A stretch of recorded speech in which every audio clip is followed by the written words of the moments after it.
Hello everyone, कैसे हैं आप लोग। तो आज हम बात करेंगे कालेश्वरम लिफ्ट इरिगेशन प्रोजेक्ट, जिसको एनजीटी यानी कि जो नेशनल ग्रीन ट्रिब्यूनल है यहाँ पे इनवैलिड करार दिया गया है। तो मेनली यहाँ पे देखिए, एनजीटी ने यहाँ पे दो पहलुओं के आधार पे यहाँ पे जब वेरीफाई किया, उसके हिसाब से यहाँ पे जो है इसको इनवैलिड करार दिया गया है। इसके बारे में डिस्कस करेंगे, थोड़ा सा कालेश्वरम लिक प्रोजेक्ट के बारे में भी डिस्कस करेंगे यहाँ पे। और इसके साथ यहाँ पे जो मिनिस्ट्री ऑफ एनवायरमेंट को यहाँ पे जो है कौन सी डायरेक्शन दी गई है, कैसे यहाँ पे प्रिकॉशंस लेगी, इसके साथ यहाँ पे भागीरथा मिशन जो है कैसे रिलेटेड है, और यहाँ पे नेशनल ग्रीन ट्रिब्यूनल के बारे में भी बात करेंगे। तो फ्रॉम एनवायरमेंटल साइंस या फिर Indian geography point of view के हिसाब से बहुत ही इंपॉर्टेंट वीडियो होने वाली है। तो इस वीडियो का एंड तक बिल्कुल देखते रहिएगा। और इससे पहले अगर आप लोगों ने हमारे चैनल को अब तक सब्सक्राइब नहीं किया है तो इसको प्लीज सब्सक्राइब कर लीजिए, ताकि आने वाले ऐसे ही वीडियोस के नोटिफिकेशन इसी तरह आपको मिलते रहे। और इस वीडियो का जो नोट है आपको हमारे वेबसाइट में मिल जाएगी, नीचे डिस्क्रिप्शन में मैंने वेबसाइट का लिंक दे दिया है, वहां से आप उसको फॉलो कर सकते हैं। तो चलिए आज का वीडियो शुरू करते हैं। तो रिसेंटली देखिए कि नेशनल ग्रीन ट्रिब्यूनल ने जो कालेश्वरम लिफ्ट इरिगेशन प्रोजेक्ट को जो पहले एनवायरमेंटल क्लियरेंस दिया गया था, उसको बोला गया है कि एक्स पोस्ट फैक्टो, यानी कि ये क्लियरेंस तो दे दिया गया लेकिन इसका जो काम पहले से ही शुरू हो गई थी, और या ये जो प्रोजेक्ट है, जो लिफ्ट इरिगेशन प्रोजेक्ट, इसको इलीगल करार दिया गया है। अभी यहां पे देखिए कि जो कालेश्वरम लिफ्ट इरिगेशन प्रोजेक्ट है, ये शुरुआत हुई थी 2016 में, और यहां पे गोदावरी रिवर जो है कालेश्वरम, जो भोपालपल्ली तेलंगाना में है, वहां पे स्थित है। तो ये जो कालेश्वरम लिफ्ट इरिगेशन प्रोजेक्ट है, ये जो कॉन्फ्लुएंस पॉइंट है, यानी कि जो प्राणहिता रिवर है और जो गोदावरी रिवर आके जहां पे मिलती है, उस जगह पे इसको प्लान किया गया है। तो पहले जब इसको इनिशिएट किया गया था तो इसका नाम जो था doctor B R Ambedkar Pranhita Chevella Sujala Sravanthi project. फिर जाके 2014 में जब तेलंगाना एक अलग स्टेट बन गया, तो इस जो प्रोजेक्ट का जो है जो इसको रीडिजाइन किया गया इसको, और उसके बाद इसका जो नाम चेंज करके कालेश्वरम प्रोजेक्ट रखा गया।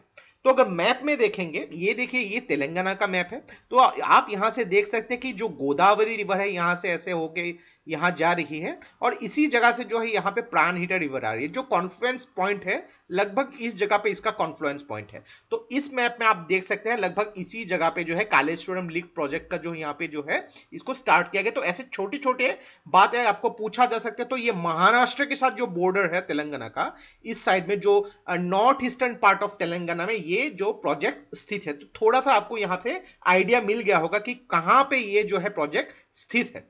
अभी मेन जो यहाँ पे इश्यूज है, ये इश्यूज किया गया है। तो एक चीज देखिए, यहाँ पे 2016 से ही काम जो स्टार्ट हो गया था ये प्रोजेक्ट का, तो 2018 में एक पेटिशन फाइल किया गया था। तो उस पेटिशन में ये फाइल किया गया था कि कालेश्वरम प्रोजेक्ट मेनली यहाँ पे लिफ्ट इरिगेशन प्रोजेक्ट है।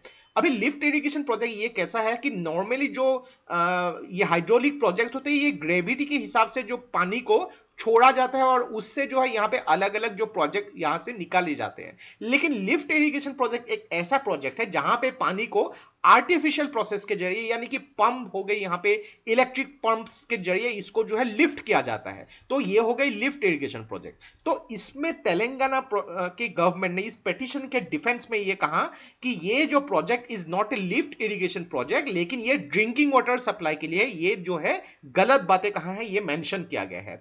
दूसरी बात, यहां पे दिसंबर 2017 में इसको जो है एनवायरमेंटल क्लियरेंस मिली। अभी एनवायरमेंटल क्लियरेंस क्या है कि ऐसे कामों के लिए यहाँ पे जो एनवायरमेंटल बोर्ड्स होती है, यहाँ पे स्टेट लेवल पे या फिर नेशनल लेवल पे वहां पे क्लियरेंस लेनी पड़ती है। तो ये क्लियरेंस जो है, ये देखा जाता है कि ये प्रोजेक्ट जो है कुछ एनवायरमेंट की क्षति ना पहुंचाए, या बहुत सारे जो पहलू को ध्यान में रख के इसको जो है क्लियरेंस दिए जाते हैं। लेकिन उससे पहले ही जो है ये काम ऑलरेडी शुरू हो चुका था विदाउट एनवायरमेंटल क्लियरेंस। अभी यहां पे देखिए एनवायरमेंटल इंपैक्ट असेसमेंट के 2006 के हिसाब से किसी भी ऐसे प्रोजेक्ट को जो prior x post facto clearance, यानी कि काम शुरू हो चुका है उसके बाद एनवायरमेंटल क्लियरेंस है, ये इनवैलिड है। लेकिन जो सेंट्रल गवर्नमेंट के जो मिनिस्ट्री ऑफ एनवायरमेंटल जो यहाँ पे environmental forest and climate change ने यहाँ पे जो है 2020 में जो नियम चेंज किए हैं, तो एक्स पोस्ट फैक्टो क्लियरेंस यहां पे जो है ये मंजूर कर दी गई थी। यानी कि ऐसा एक प्रोजेक्ट जो पहले से शुरू हो चुका है और उसको अगर यहां पे बाद में भी क्लियरेंस मिलना चाहिए तो मिल जाएगी। यहां पे कुछ फाइन यहां पे होगी, उसके भी नियम यहां पे बनाए गए थे। तो यहां पे देखिए, एक यहां पे दूसरा मिशन है, मिशन भागीरथा।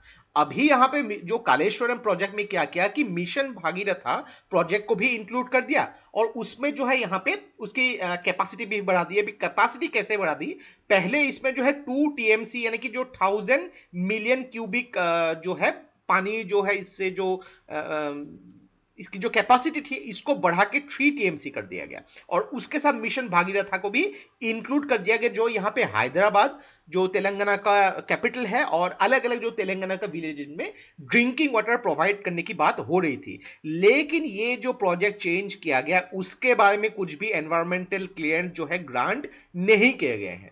वेरी वेरी इंपॉर्टेंट यहां पे। दूसरा यहां पे एनजीटी का जो ऑब्जर्वेशन, जो नेशनल ग्रीन ट्रिब्यूनल का जो ऑब्जर्वेशन, दो इश्यूज पे उन्होंने मेंशन किया है। ये दो इश्यूज क्या है कि यहां पे देखिए कि जो एनवायरमेंटल इंपैक्ट असेसमेंट नोटिफिकेशन के हिसाब से, जो पुराने नियम के हिसाब से यहां पे, ये नई नियम तो ये कुछ ही दिन पहले 2020 में स्टार्ट किया गया है, तो वहां पे एनवायरमेंटल क्लियरेंस लेने से पहले कुछ भी काम नहीं स्टार्ट किया जा सकता है, वो बोला गया था यहां पे, लेकिन इसका अनुपालन नहीं किया गया।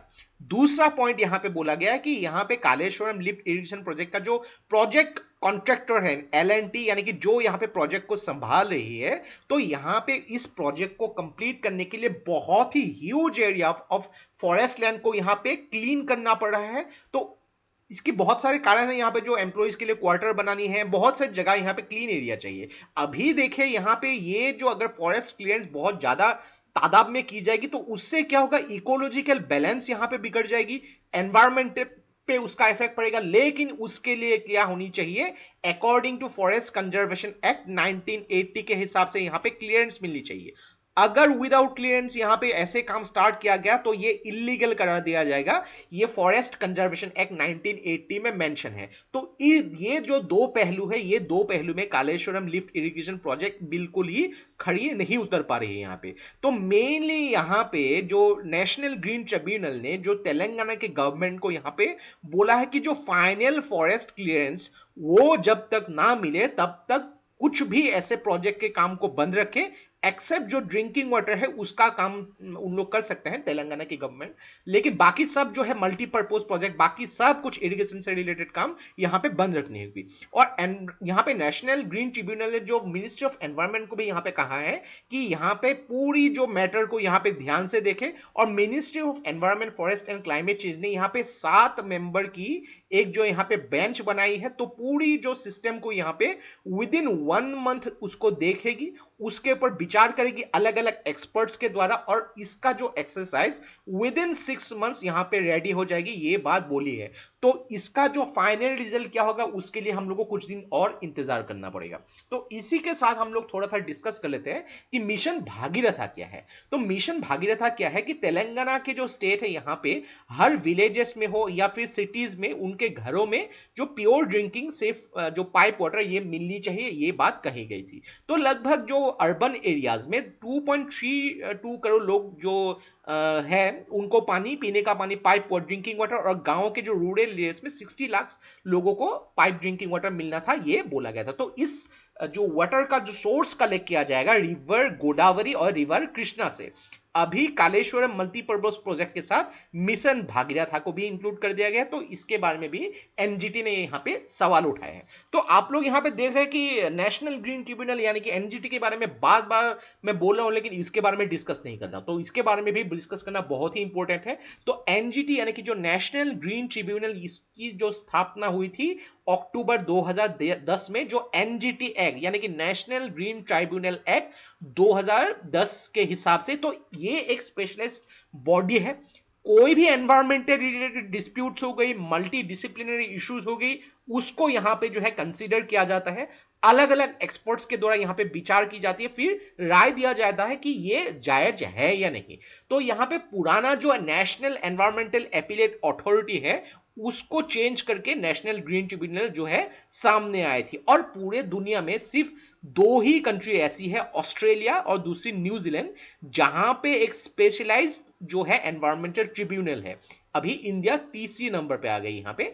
तो तीन कंट्री ही, इंडिया, ऑस्ट्रेलिया, न्यूजीलैंड, एक जो स्पेशलाइज्ड एनवायरमेंटल ट्रिब्यूनल है। तो इसका जो आधार रखा गया था भारत के कॉन्स्टिट्यूशन के आर्टिकल 21, जो फंडामेंटल के साइड जो यहां पे देख सकते हैं आप, फंडामेंटल राइट्स में जहां पे आर्टिकल 12 से लेकर आर्टिकल 35 तक मेंशन है। तो आर्टिकल 21 जो कहती है राइट टू लाइफ, यानी कि एक ऐसी जगह में हम लोग को रहने की आजादी मिलनी चाहिए जो यहां पे हम लोग अच्छी तरह से अपने लाइफ को यहां पे जो है विद डिग्निटी रह सकते हैं। तो उसमें यह प्रोविजन है कि हेल्दी एनवायरनमेंट। तो हेल्दी एनवायरनमेंट के लिए यहां पे पहली तो बात है कि इकोलॉजिकल बैलेंस को मेंटेन करना पड़ेगा, एनवायरनमेंट की प्रोटेक्शन करनी पड़ेगी, तभी जाके एक हेल्दी एनवायरनमेंट हम सिटीजन्स को मिल सकता है। तो इसी आधार पे जो है नेशनल ग्रीन ट्रिब्यूनल, इसकी प्रतिष्ठा हुई थी। तो आपको मुझे कमेंट बॉक्स पे लिख के बतानी है कि नेशनल ग्रीन ट्रिब्यूनल, इसके जो चेयरमैन है इनका नाम क्या है। ये आपको मुझे कमेंट बॉक्स पे लिख के बतानी है नेशनल ग्रीन ट्रिब्यूनल के चेयरमैन का नाम। तो ये था हम लोग का कंप्लीट एनालिसिस रिगार्डिंग जो नेशनल ग्रीन ट्रिब्यूनल ने कालेश्वरम लिफ्ट इरिगेशन प्रोजेक्ट जो है इसको इनवैलिड करा दिया है। इन एंड आउट कोशिश क्या है इसको चारों तरफ से डिस्कस करने के लिए, किसी भी एंगल से आपको क्वेश्चन पूछा जाए एटलीस्ट उसको आप रेसिप्रोकेट कर पाए। तो अगर ये वीडियो आप लोग को अच्छा लगा, इस वीडियो को लाइक कर दीजिए, इसको सब्सक्राइब कीजिए, इसको शेयर कर दीजिए, क्योंकि ऐसे वीडियोस बनाने के लिए हम लोग को बहुत ज्यादा मेहनत और रिसर्च की जरूरत होती है, और आप लोग का सपोर्ट हम लोग को बहुत ज्यादा इंस्पायर करता है और भी हार्ड वर्क करने के लिए। तो आज के लिए बस इतना ही। देखते रहिए study guys, take care, thank you and जय हिंद।